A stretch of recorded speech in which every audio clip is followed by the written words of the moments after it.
Olá, tudo bem? Pessoal, antes de mais nada, se inscreva no canal e clique no sininho para receber nossos novos vídeos no seu e-mail e celular.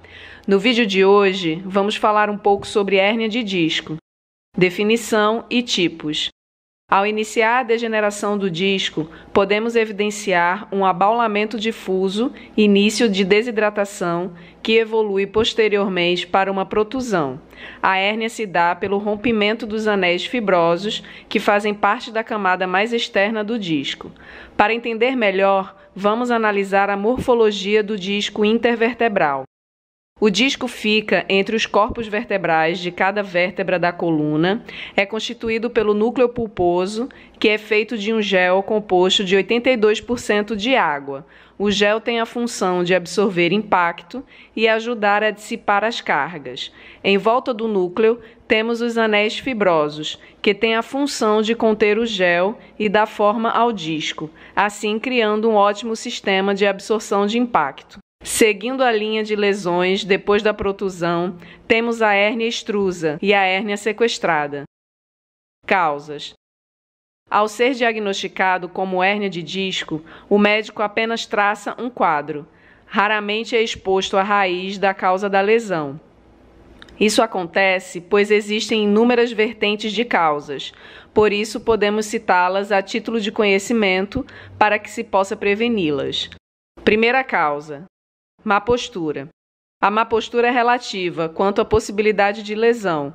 O que vale ressaltar neste caso é que, se alguma postura está em excesso, se torna necessário reequilibrar o desvio para que nenhuma sobrecarga seja produzida a ponto de lesionar alguma estrutura, que nesse caso é o disco intervertebral.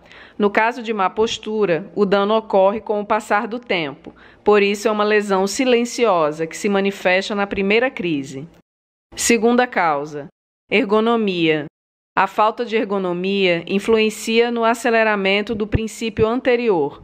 Ficar sentado é uma postura antinatural, que provoca compressão nos discos intervertebrais, principalmente da coluna lombar. E caso exista alguma alteração postural que facilite a compressão em algum sentido, o tempo que se passa semanalmente trabalhando ou se ocupando nesta posição pode sim ser um fator preponderante para o surgimento dessa lesão.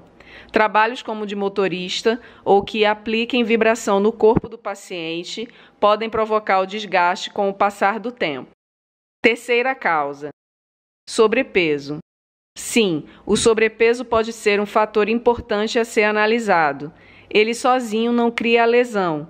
Normalmente pode estar associado aos tópicos anteriores.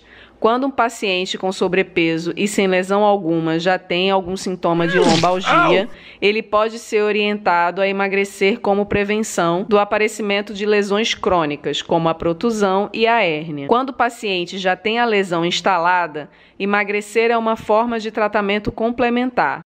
Quarta causa: alcoolismo e tabagismo.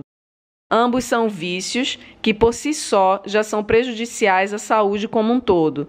Porém, tanto o álcool quanto a nicotina agem como desidratadores, que não permitem o corpo reidratar os discos quando se encontra em repouso. Quinta causa: pouco repouso. Quando se trata de postura que comprime menos ou mais os discos, ficar sentado evidentemente é a que mais comprime, sendo que ficar em pé é o que comprime menos. Mesmo ficando em pé o dia todo, a pressão que a gravidade exerce sobre nós cria uma desidratação todos os dias. Podemos até perder 1 centímetro por dia, por isso o corpo tem necessidade de ficar deitado, pois descomprime a coluna e se torna um mecanismo de reidratação dos discos. Então, quando alguém não descansa o suficiente nesta posição, a recuperação do disco fica prejudicada. Sexta causa: traumas diretos. Acidentes sempre podem acontecer. Exemplos de acidentes são atropelamentos, quedas e acidentes automobilísticos. Sétima causa: fatores hereditários. A postura é hereditária e ambiental, por isso podemos adotar a postura de quem nos geriu ou nos criou. Como dito acima, a postura tem grande influência no aparecimento dessa lesão. Oitava causa: idade avançada. Por mais que você seja cuidadoso e siga passo a passo os fatores de prevenção, a idade pode trazer artrose para sua coluna, que tem como resultante o aparecimento do processo de degeneração do disco também. Sintomas. Os sintomas mais comuns são dores localizadas nas regiões onde existe a lesão do disco. Essas dores podem ser irradiadas para outras partes do corpo. Quando a hérnia é na coluna cervical, as dores ou as alterações de sensibilidade se irradiam para as regiões dos ombros, braços, mãos e dedos. Se a hérnia de disco é lombar, as dores se irradiam para as pernas e pés. O paciente pode também sentir formigamento, dormência, ardência e dores na parte interna da coxa. As pessoas relatam que é uma dor chata e que não existe posição que melhore, assim se tratando de uma dor difusa. Alguns relatam que pioram quando vão dormir. Isso acontece porque nesse momento o corpo fica relaxado e os discos se reidratam, aumentando o seu volume e, consequentemente, comprimem as raízes nervosas. Durante a noite, nossos líquidos ficam mais viscosos, pela falta de movimento nos tecidos e articulações. Por isso, os processos inflamatórios podem doer mais. Sim, essa lesão também tem um processo inflamatório. Nos casos mais graves, a compressão poderá causar perda de força nas pernas e até mesmo incontinência urinária. Diagnóstico. O diagnóstico pode ser feito clinicamente, levando-se em conta o histórico do paciente, as características dos sintomas e o resultado do exame físico realizado durante a avaliação. As regiões mais comuns de serem acometidas com hérnia de disco são a coluna lombar e a coluna cervical. Dentro do que se considera ideal, o exame físico deve ser feito de forma minuciosa antes do exame de imagem.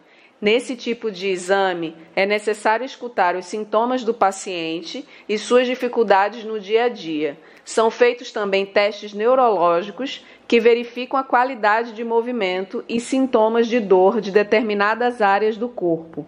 No caso da cervical, pode-se verificar a mobilidade do pescoço, simetria de tempo de movimento entre um braço e outro, diferença de força entre um e outro, ou até o padrão de mordida. Já na lombar, é feita a relação com o posicionamento dos ilíacos, irritabilidade do ciático, diferença de tônus entre um membro e outro e etc. Feito isso, o exame de imagem vai confirmar e traçar mais detalhes sobre a lesão. O exame de imagem não é dispensável, por isso muitos médicos pulam o exame ortopédico e neurológico, o que nem sempre é o ideal para todos os pacientes. Tratamentos.